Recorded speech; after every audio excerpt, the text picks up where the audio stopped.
Praise the lord. ప్రభువైన యేసు నామములో అందరికీ వందనములు. యేసయ్య మాటను ఈ కార్యక్రమాన్ని వీక్షించడానికి ప్రేమతో మిమ్మల్ని ఆహ్వానిస్తున్నాను. ఈ దినము అపోస్తలుడైన పౌలు కొరింథీయులకు రాసిన పత్రిక 2వ పత్రిక 3వ అధ్యాయం మొదటి 11 వచనాలను ధ్యానించుకుందాం. మమ్మును మేమే తిరిగి మెప్పించుకొన మొదలుపెట్టుచున్నామా? కొందరికి కావలసినట్లు మీ యొద్దకైనను మీ యొద్ద నుండి అయినను సిఫారసు పత్రిక మాకు అవసరమా? మా హృదయముల మీద వ్రాయబడి ఉండి మనుషులందరూ తెలుసుకును చదువుకొనుచున్న మా పత్రిక మీరే కారా? రాతి పలక మీద గాని సిరాతో గాని వ్రాయబడక మెత్తని హృదయములను పలక మీద జీవము గల దేవుని ఆత్మతో మా పరిచర్య మూలంగా వ్రాయబడిన క్రీస్తు పత్రిక అయి ఉన్నారని మీరు తేటపరచబడుచున్నారు. క్రీస్తు ద్వారా దేవుని ఎడల మా కిట్టి నమ్మకము కలదు. మా వలన ఏదైనా అయినట్టుగా ఆలోచించుటకు మా అంతటా మేమే సమర్థులమని కాదు, మా సామర్థ్యము దేవుని వలననే కలిగి ఉన్నది. ఆయనే మమ్మును కొత్త నిబంధనకును అనగా అక్షరమునకు కాదు గాని ఆత్మకే పరిచారకులమౌటకు మాకు సామర్థ్యము కలిగించి ఉన్నాడు. అక్షరము చంపును గాని ఆత్మ జీవింపచేయును. మరణ కారణముగా మరణ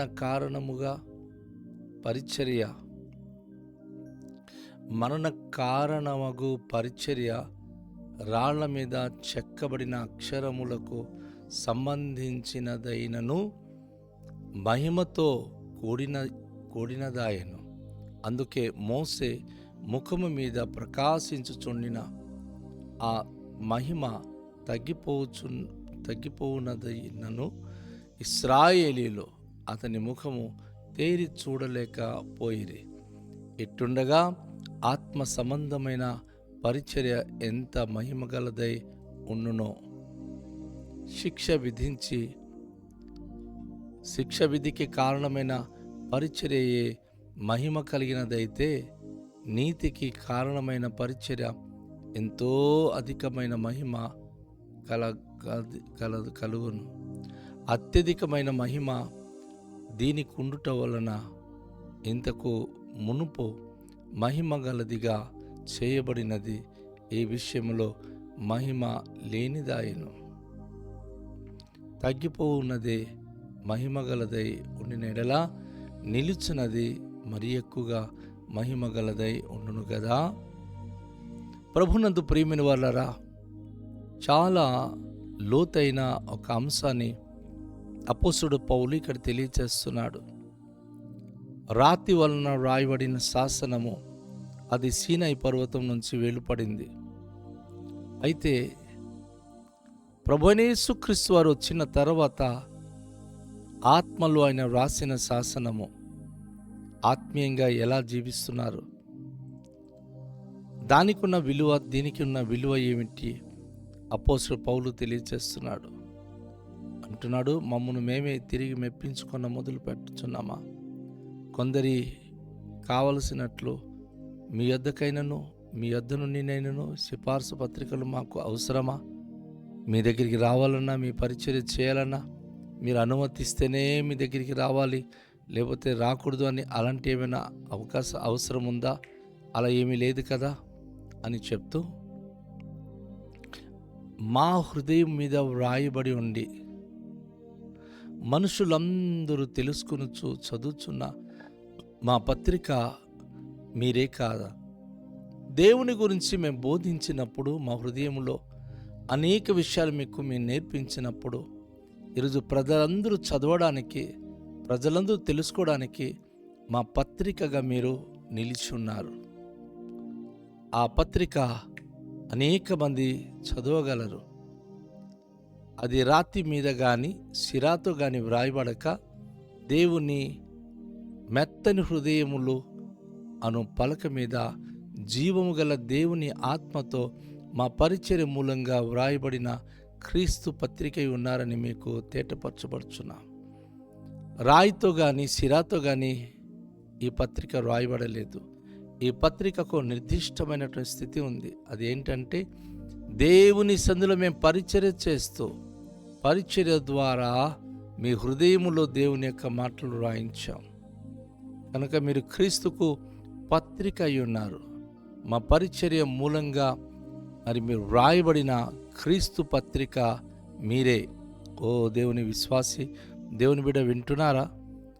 దేవుడు మనను ఏర్పరచుకున్నప్పుడు, ఈరోజు మేము బోధించే ప్రతి మాటలు మీ హృదయంలో అది భద్రం చేసుకున్నప్పుడు మీరు క్రీస్తుకు పత్రికగా నిలుస్తారు. అనేక మంది మిమ్మును చదువుతారు. క్రీస్తు ద్వారా దేవుని ఎడల మాకిట్టి నమ్మకము కలదు. అవును, ప్రభువులో మాకున్న విశ్వాసం ఏంటంటే, అనేక మంది మిమ్మును చూసినప్పుడు, మీ సాక్ష్యం చూసినప్పుడు మిమ్మల్ని చదువుతూ ఉంటారు. ఒకప్పుడు మీ స్థితి ఏమిటి? క్రీస్తును అంగీకరించిన తర్వాత మీ స్థితి ఏమిటి?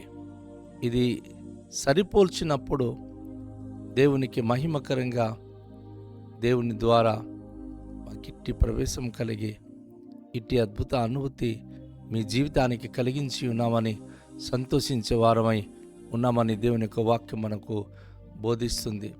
మా వలన ఏదైనా అయినట్టుగా ఆలోచించుటకు మా అంతటా మేము సమర్థులము కాదు. మా సామర్థ్యము దేవుని వలననే కలిగి ఉన్నది. మేము ఇక వచ్చి ఏదో చేసామని కాదు, అది మా సామర్థ్యము కాదు, ఏ సేవకుడు సామర్థ్యం కాదు. దేవుని వలననే ఈరోజు అనేక కుటుంబాలలో అద్భుతాలు జరుగుతుంది, అనేక ఆశ్చర్యకార్యములు జరుగుతుంది. ఎవరు కూడా ఆలోచించి ఇది మా అంతటా మేమే చేశామని చెప్పడానికి లేదు. చాలామంది చెప్పుకుంటారు, మేము ప్రార్థన చేసి ఇలా జరిగింది, మేము ఇలా చెప్తే వారికి ఇలా జరిగిందని. కాదు, సమస్తము జరిగించిన వాడు దేవుడు, సమస్తమును ప్రభు వలన కలిగినది అని మాట మనం గుర్తుంచుకోవాలి. అలాగే ఆయనే మమ్మును క్రొత్త నిబంధనకు అనగా అక్షరమునకు కాదు గాని ఆత్మకే పరిచారకులమవుటకు మాకు సామర్థ్యము కలిగించి ఉన్నాడు. అక్షరము చంపును గాని ఆత్మ జీవింపచేయును. అవును, దేవుడు స్వయంగా రాతి పలక మీద వ్రాసిన అక్షరములు, అది పాత నిబంధన ప్రకారంగా జీవించినటువంటి వారు జీవము కలిగిన వారై ఉండేటట్లుగా ఎక్కడ కూడా ఆధిక్యత పొందలేదు. కారణం ఏమిటంటే, ఆజ్ఞ అతిక్రమమే పాపం అని దేవుడు రాయించాడు. దానిని బట్టి అనేక మంది ఆజ్ఞ అతిక్రమించి పాపంలో పడిపోయి జీవితం నశించిపోతున్నారు. అయితే ఈరోజు ప్రభు అయిన యేసుక్రీస్తు ద్వారా దేవుడు మాకు అప్పగించిన పరిచర్య అది ఆత్మకే పరిచర్య కానీ అక్షరానికి కాదు.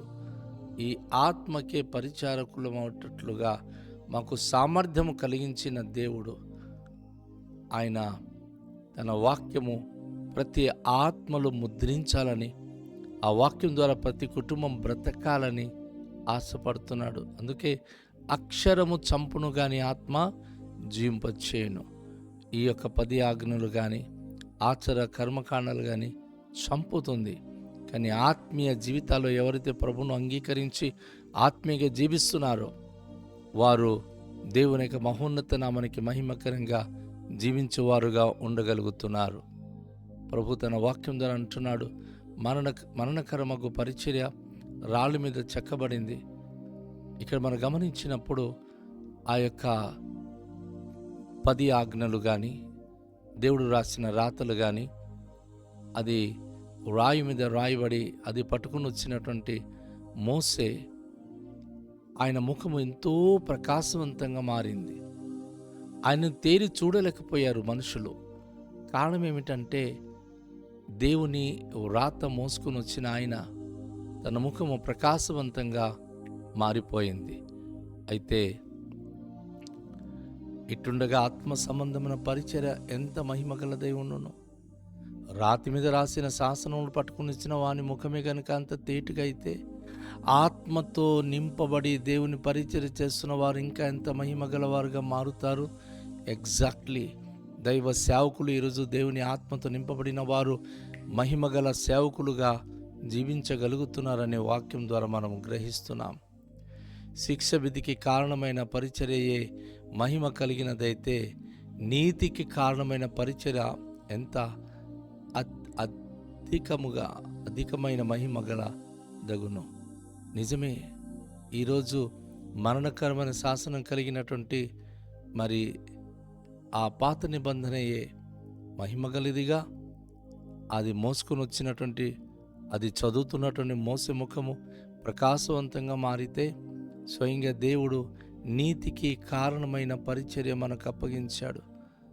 అది ఎంత బలమైనటువంటిది, ఎంత మహిమగలదిగా ఉంటుంది అని అపోస్తలుడు పౌలు ఆయన మనకు తెలియజేస్తూ ఉన్నాడు.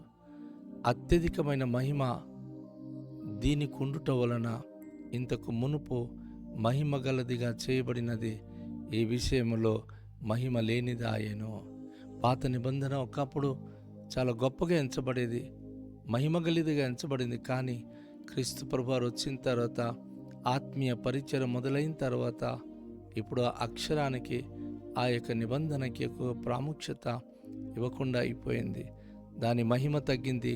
కానీ క్రొత్త నిబంధన యొక్క మహిమ ప్రభావితమైంది. అనేక మంది జీవితాల్లో దేవుని యొక్క ఆ మహిమగల సువార్త, మహిమగల వాక్యము ఆశీర్వాదకరంగా మిగులుతో అనేక మంది జీవితానికి దీవెనకరంగా మలచబడింది. వాక్యం మనం చెప్తుంది, తగ్గిపోవునదే మహిమగలదై